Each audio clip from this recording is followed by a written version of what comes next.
काय घोषणा वगैरे देणार आहे? हां वंशिकाला न्याय मिळालाच पाहिजे. वंशिकाला न्याय मिळालाच पाहिजे. देवा मामा न्याय द्या. देवा मामा न्याय द्या. देवा मामा न्याय द्या. देवा मामा न्याय द्या. देवा मामा न्याय द्या. देवा मामा मानवताला न्याय द्या. मानवताला न्याय द्या. मानवताला न्याय द्या.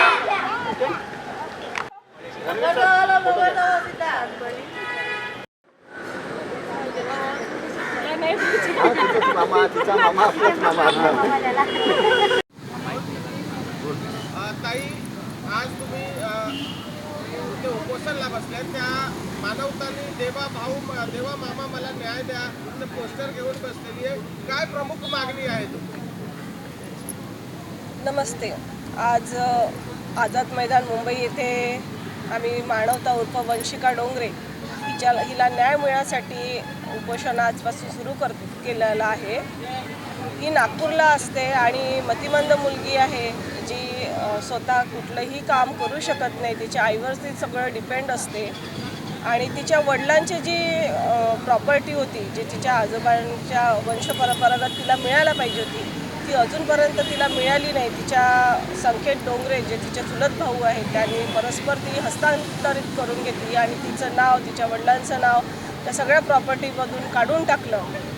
माझी इथून हीच मागणी आहे की तिचे अधिकार तिचे हक्क तिला मिळावे. तिचं पुढचं आयुष्य आहे ते सुखकर होण्यासाठी आज ती या न्याय मागायला या आझाद मैदानाला आलेली आहे. नागपूरवरून आली आहे आणि माननीय मुख्यमंत्री साहेब आपले नागपूरचेच आहे.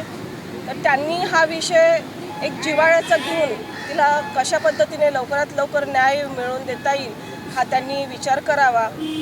महसूल खात्यात अंतर्गत माननीय बावनकुळे साहेब आहे.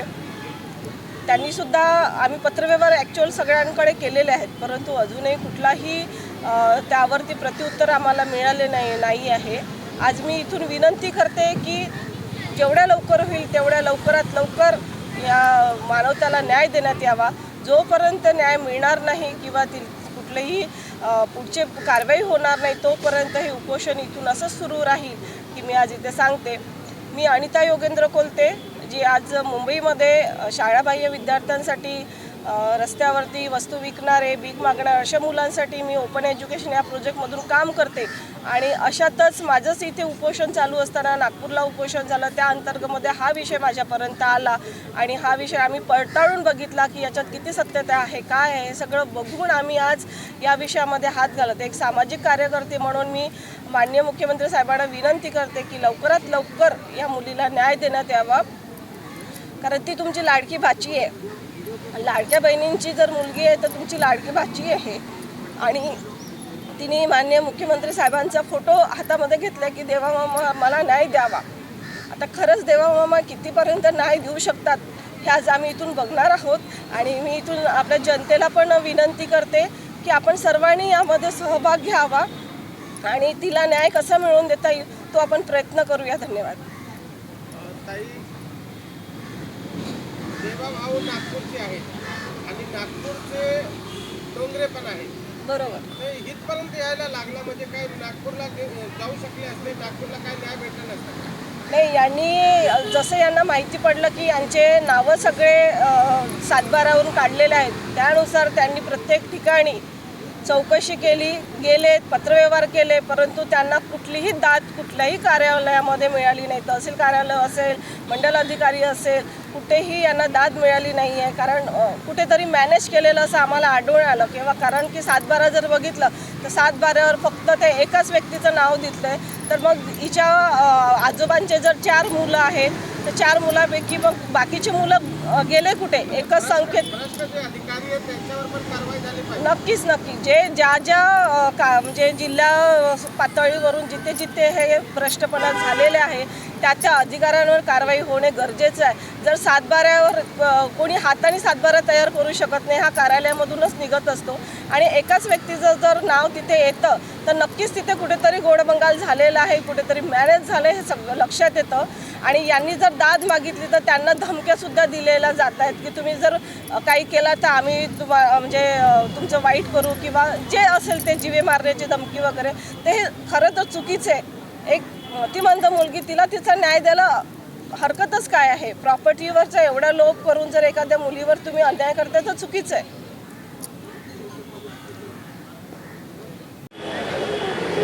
आज पर्सनली भेट आहे.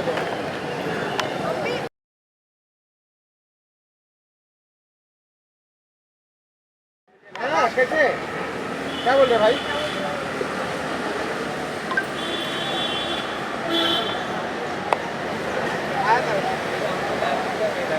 हाँ मैं कभी कभी आता है. इकडं बघ. मला न्याय द्या. अजून एकदा बोल. ते मामा मला न्याय द्या. अजून एकदा कोणाला न्याय मागायला आले? ते मामा. देवा मामाला. माझा फोटो दाखव आता जरा देवा मामाला. दाखव दाखव दाखव. आता बोल देवा मामाला मला न्याय द्या. ते मामा मला न्याय द्या. ते मामा मला न्याय द्या. नवता उर्फ वंशिका रविकांत डोंगरे न्याय मागण्यासाठी आझाद मैदानामध्ये उपोषणासाठी बसलेली आहे. काय काय प्रमुख मागणी आहेत आहे? मी माझ्या मुलीचे हक्कासाठीच मला न्याय पाहिजे. बाकी तर सर्व योगेंद्र सर अजून अनिता मॅडमने सांगितलंच आहे, त्याप्रमाणे त्यांच्या मी सहमत आहे त्या गोष्टीने. आणि म्हणूनच माझी मुलीचे जो हक्क आहे, डोंगरे परिवाराने माझ्या मुलीवर अन्याय केला आहे. जसं संकेत डोंगरे नातू आहे तशीच माझी मुलगी बी नातीन आहे. तसेच त्याला जो आहे तो वंशिकालाही भेटला पाहिजे ना, त्याला ऐकण्याला कशाला.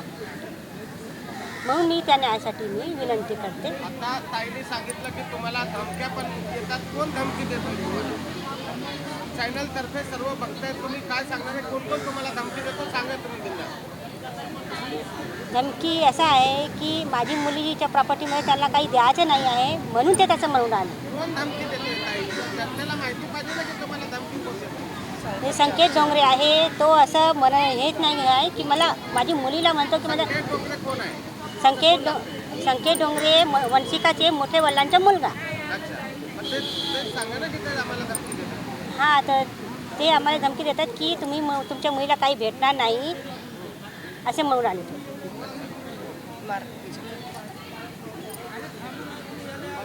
आझाद मैदानला आमरण उपोषण केलेलं आहे. काय काय प्रमुख मागणी आहे? या ठिकाणी कुमारी मानवता उर्फ वंशिका डोंगरे ही आमची छोटी मुलगी इथे उपोषणासाठी आणि अनिता कोलते मॅडम आम्ही सर्व उपोषणासाठी आझाद मैदान येथे बसलेलो आहोत. आमची प्रमुख मागणी अशी आहे की वंशिकाचे वडील स्वर्गीय रविकांतजी डोंगरे हे सन 2003ला हे यांचा मृत्यू झाला आणि वंशिकाचा जन्म हा 2000ला झालेला होता, 2000 साली. तर या गेल्या 25-26 वर्षामध्ये वंशिकाला तिच्या वडिलांचा कोणताही हक्क हा मिळालेला नाही. म्हणजे 3 वर्षाची असताना तिच्या वडिलांचं छत्र हे हरवलेलं आहे आणि तिची आई या वंशिकाचा मानवताचा सांभाळ करत होती. आणि ही मानवता ही स्वर्गीय माजी आमदार सुखदेवरावजी डोंगरे जे तिरोळ्याचे आमदार होते, जवळपास 10 वर्ष त्यांनी तिरोळा मतदारसंघामध्ये आमदार म्हणून ते सर्वांना परिचित होते. आणि आमदारांच्याच नातीला आज गेल्या म्हणजे 25 वर्षामध्ये न्याय मिळत नाही आणि त्यासाठी आझाद मैदान येथे न्याय मागण्यासाठी यावं लागते. ही खरं तर संपूर्ण विधानसभा, विधान परिषद आणि संपूर्ण मंत्रालयाची महाराष्ट्राची शोकांतिका आहे. म्हणजे आमदाराच्या नातीला जर न्याय मागायसाठी आझाद मैदानाला यावं लागतं तर सामान्यांचं काय, असा हा प्रश्न आहे. आम्ही NGOच्या माध्यमातून हा संपूर्ण प्रश्न आमच्याकडे आला आणि याची संपूर्ण एक आम्ही थोडक्यात सर्वे केला, इन्व्हेस्टिगेशन केलं एक प्रायोगिक तत्वावरती. आणि त्यामध्ये असं लक्षात आलं की वंशिकाच्या वडिलांची जी काही संपूर्ण प्रॉपर्टी होती, तिचा जो काही हक्क होता, कारण ती एकटीच आहे, तिला काही 2-4 भाऊ नाही आहेत. तर ह्या एकट्या मानवताला म्हणजे आज तिला बोलता येत नाही, तिला तिचं म्हणजे जेवणसुद्धा हे तिला भरून द्यावं लागतं. अशा परिस्थितीमध्ये या मानवताला तिचा जो हक्क होता, जो संविधानाने दिलेला तिचा हक्क आहे, तो हक्क या संपूर्ण डोंगरे परिवाराने तिला बेदखल केलेला आहे. आणि मानवताच्या 28 शाळा जवळपास 4 ते 5 जिल्ह्यांमध्ये आहे आणि एवढं मोठं म्हणजे शैक्षणिक क्षेत्रामध्ये हजारो लोक या मानवताच्या नावाच्या शाळांमधून बाहेर पडतात आणि या गरीब लेकराला आज आझाद मैदानावर यावं लागलं, उपोषण करावं लागलं, स्वतःचा न्याय मागण्यासाठी यावं लागलं, कारण ती बोलू शकत नाही, जाणार कोणाकडे. आज या ताई इथं बसलेल्या आहेत, वनिता ताई, का तिचं पालनपोषण करणार का न्यायासाठी सरकारी दप्तरामध्ये जाणार आहे. आज काय परिस्थिती आहे महाराष्ट्रामध्ये सर्वांना माहिती आहे का, आपल्याला कितपत न्याय मिळतो आहे. परंतु या ठिकाणी आम्ही न्याय मागण्यासाठी आलेलो आहोत. मी काही एक 7-12 आपल्याला दाखवतो. यामध्ये सुखदेवरावजी डोंगरे यांची पत्नी म्हणजे मानवताची आजी हिचं नाव आहे आणि डायरेक्ट संकेत अनिल डोंगरे याचं नाव आलेलं आहे. म्हणजे मानवताचे सुखदेवराव डोंगरेंचे 4 मुलं होते, 4 मुलांपैकी एकटाच नातू येऊन गेलं त्यामध्ये. अशा पद्धतीचं यामध्ये गोडबंगाल झालेलं आहे. काही सरकारला जमिनी विकल्या गेलेल्या आहेत, कारण गोसी खुर्दच्या प्रकल्पामध्ये जमिनी गेलेल्या आहे, राष्ट्रीय महामार्गामध्ये जमिनी गेलेल्या आहेत. तर सरकारने सुद्धा ह्या जमिनी कशा ॲक्वायर केल्यात, कारण यामध्ये सर्व वारसदार होते. या वारसदारांना गाफील का ठेवल्या गेलं आणि शंका आहे की तलाठी, मंडल अधिकारी, SDO आणि कलेक्टर इथपर्यंत तर भ्रष्टाचाराचं लोन नाही आहे, कारण ही सर्व इन्व्हॉल्वमेंट असल्याशिवाय 7-12 हे बदलले गेलेले नाही आहेत आणि सरकारने दिलेले पैसे हे आमच्या मानवताला का मिळाले नाहीत. हा सुद्धा एक प्रश्नाचा म्हणजे प्रश्नार्थक चिन्ह आहे. आमची शासनाला माननीय देवेंद्र फडणवीस साहेबांना विनंती आहे, कारण फडणवीस साहेब हे गेल्या 15 वर्षापासून हे म्हणजे मुख्यमंत्री आहेत. मंत्रालयामध्ये त्यांचं महाराष्ट्रामध्ये खूप प्रचंड काम करत आहेत, काही चांगले निर्णय घेतलेले आहेत. परंतु नागपूरची ही म्हणजे लाडक्या बहिणीची मुलगी म्हणजे देवाभाऊंची भाची आज आझाद मैदानाला आलेली आहे आणि तिने म्हटलेलं आहे त्यामध्ये की देवा मामा मला न्याय द्या, देवा मामा मला न्याय द्या, देवा मामा मला न्याय द्या. आणि देवा मामा नक्कीच न्याय देतील अशी आम्ही या सध्या आता पहिल्या दिवशी तरी अपेक्षा व्यक्त करतो, कारण देवाभाऊसुद्धा गरिबांचे कैवारी आहे. परंतु नागपूरचा हा प्रश्न यासाठी देवामामांना भेटायला म्हणजे आमचे देवामामा नागपूरला असताना आम्हाला मुंबईमध्ये देवामामांना भेटायला यावं लागते. म्हणजे हा सुद्धा देवामामांनी आमच्या या मुलीचा विचार करावा आणि देवामामांनी डायरेक्ट या मुलीला भेट द्यावी अशी या ठिकाणी विनंती करतो. आणि महसूल विभागाने, गृह खात्याने तात्काळ मंत्रालयीन स्तरावरती कमिटी बसवावी, सचिव स्तरावर कमिटी बसवावी आणि याचं डायरेक्ट एखाद्या एजन्सीमार्फत इन्व्हेस्टिगेशन करावं आणि संबंधितांवरती तात्काळ गुन्हे दाखल करून मानवता या गतिमंद मुलीला तात्काळ न्याय कसा देता येईल या दृष्टीनं प्रयत्न करावे. यासाठी हे उपोषण आहे. जिथपर्यंत न्याय मिळत नाही तिथपर्यंत हे उपोषण चालू राहील. संकेत डोंगरेसारखा नालायक व्यक्ती, तसेच त्या चारुशीला डोंगरे ह्यासुद्धा एक महिला आहेत, माझी मुख्याध्यापिका आहे, या दोघांनी संगनमताने या मुलीवरती, या परिवारावरती अन्याय केलेला आहे.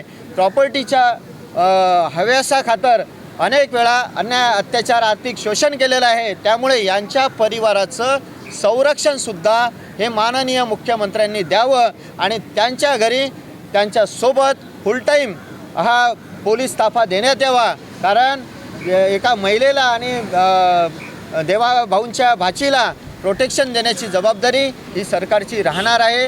आणि नक्कीच माननीय देवेंद्र फडणवीस साहेब, माननीय एकनाथरावजी शिंदे साहेब आणि माननीय सुमित्राताई पवार साहेब ह्यासुद्धा नक्कीच या लाडक्या बहिणींना आणि त्यांच्या मुलीला न्याय देतील अशी मी इथं आशा व्यक्त करतो.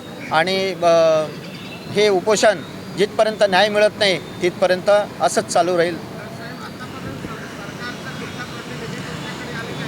आम्ही सरकारला गेल्या 2-2.5 महिन्यापासून सतत पत्रव्यवहार करत आहोत, परंतु सरकारचा कुठलाही प्रतिनिधी आमच्यापर्यंत आलेला नाही.